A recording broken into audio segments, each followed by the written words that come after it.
안녕하세요. 건강하게 동물병원 한방재활 수의사입니다. 오늘은 강아지에게 슬개골 이상이 있을 때 어떤 행동을 보이는지에 대해서 이야기해 보려고 해요. 보호자님들이 병원에 오셔서 우리 아이가 뒷다리를 절뚝거려요, 이런 얘기도 하시고요. 한 얘는 7개월인데 뒷다리 오른쪽 다리를 한 번씩 절어요. 병원에 가서 엑스레이를 찍었는데 슬개골 탈구라고 하는데 아직 성장판도 안 다쳤는데 어떻게 하면 좋을까요? 이런 고민도 있으시고요. 산책을 오래 하면 뒷다리를 계속 쩔뚝거린다라는 말씀도 많이 하세요. 그런데 이런 행동을 단순히 잠깐 그런 거겠지 하고 지나치시는 경우가 있는데요. 특히 1살 정도 된 어린 강아지에게 이런 모습이 반복된다면 슬개골에 문제가 있는 것은 아닌지 한번 확인해 볼 필요가 있어요. 오늘은 슬개골에 이상이 있을 때 강아지들이 실제 생활에서 어떤 행동을 보이는지, 보호자님들이 놓치기 쉬운 신호는 무엇인지 하나씩 말씀드릴게요. 그리고 마지막에는 이런 증상이 있을 때 집에서 어떻게 관리해 주는 게 좋은지도 알려드릴게요. 진료를 하다 보면 1살 전후의 아이들이 정말 많이 내원하는데요. 이 시기가 되면 갑자기 한쪽 다리를 들기 시작하거나 절뚝거리기 시작하면서 병원을 찾는 경우가 많아요. 먼저 말씀드리고 싶은 것은 슬개골은 등급만 보고 판단하는 질환이 아니라는 건데요.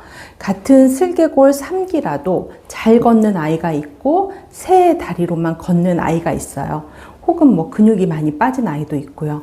그래서 저는 슬개골 등급보다 아이가 지금 얼마나 다리를 잘 사용하고 있는지를 더 중요하게 확인합니다. 병원에 오면 엑스레이 촬영과 정형학적 검사, 보행평가, 근육 상태를 함께 확인하는데요. 이유는 현재 아이에게 가장 먼저 필요한 치료가 무엇인지 결정해야 하기 때문이에요. 통증이 심한 아이에게 무조건 이제 운동부터 시키면 오히려 다리를 더 사용하지 않게 되는 경우도 있어요. 그래서 먼저 체충격파 치료랑 침 치료랑 혹은 레이저 치료를 통해서 통증을 줄여주는 것부터 시작합니다. 통증이 줄어들기 시작하면 그 다음부터는 근육을 회복시키는 것이 중요한데요. 많은 보호자님들이 우리 아이는 잘 뛰어요, 우리 아이 산책을 많이 해요 라고 말씀하시는데, 막상 허벅지를 만져보면 한쪽 근육이 많이 줄어든 아이들이 생각보다 정말 많습니다. 아프니까 무의식적으로 아픈 다리를 덜 쓰게 되고, 그 상태가 계속되면 근육은 점점 빠지고 무릎을 지지하는 힘도 약해지거든요. 그래서 저는 수중 러닝머신 재활을 많이 하는데요. 물속에서는 관절에 가해지는 부담은 줄이면서도 다리를 사용하는 연습을 할 수 있기 때문이죠. 실제로 이제 왼쪽 다리가 아파서 세 다리로만 걷던 아이가 있었어요. 처음에는 아픈 다리에 거의 체중을 실지를 못했죠. 그래서 체충격파 치료랑 레이저 치료를 진행을 했고, 통증이 줄어든 뒤에는 수중 러닝머신으로 근육을 회복시키는 재활을 시작했어요.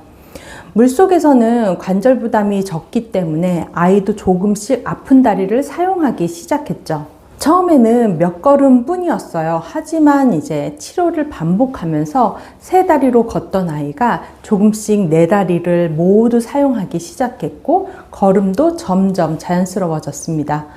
바로 이런 변화가 제가 말씀드리는 숨은 신호인데요.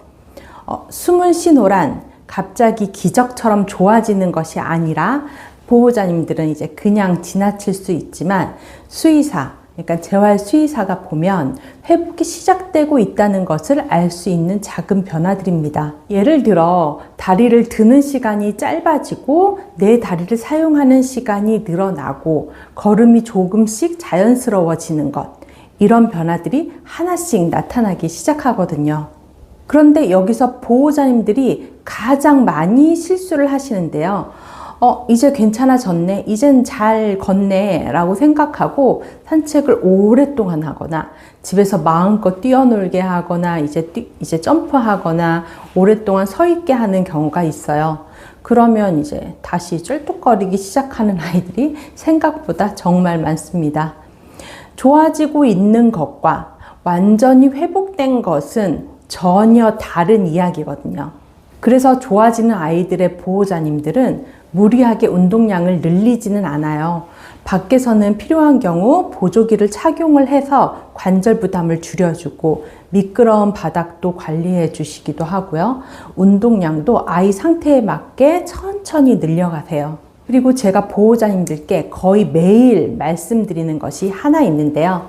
관절은 집에서도 매일 관리해 주세요 라는 거예요. 병원에서 치료받는 시간은 일주일에 한 번 혹은 2번 정도인데요. 하지만 아이가 집에서 보내는 시간은 나머지 대부분이죠. 그렇다면 병원에 오지 않는 그 시간은 어떻게 관리해야 할까요? 이 부분이 회복 속도를 좌우하는 경우가 정말 많습니다. 그래서 저는 집에서도 관절 부위를 꾸준히 따뜻하게 관리하시라고 말씀드리거든요.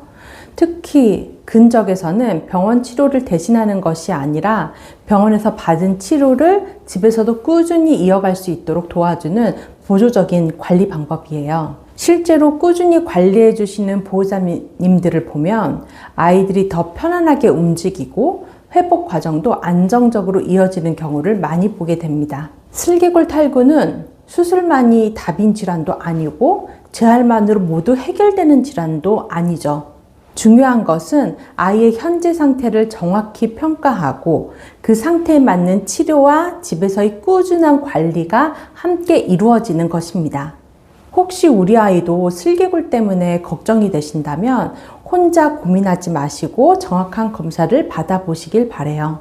우리의 목표는 슬개골 등급을 낮추는 것이 아니라 아이가 오래도록 편안하게 걷는 건데요. 우리 아이 상태에 맞는 관리 방법이 궁금하시거나 제가 사용하는 근적외선 조사기가 궁금하신 분들은 아래 고정 댓글을 확인해 보시고 상담이 필요하시면 건강하게 동물병원으로 문의해 주세요. 감사합니다.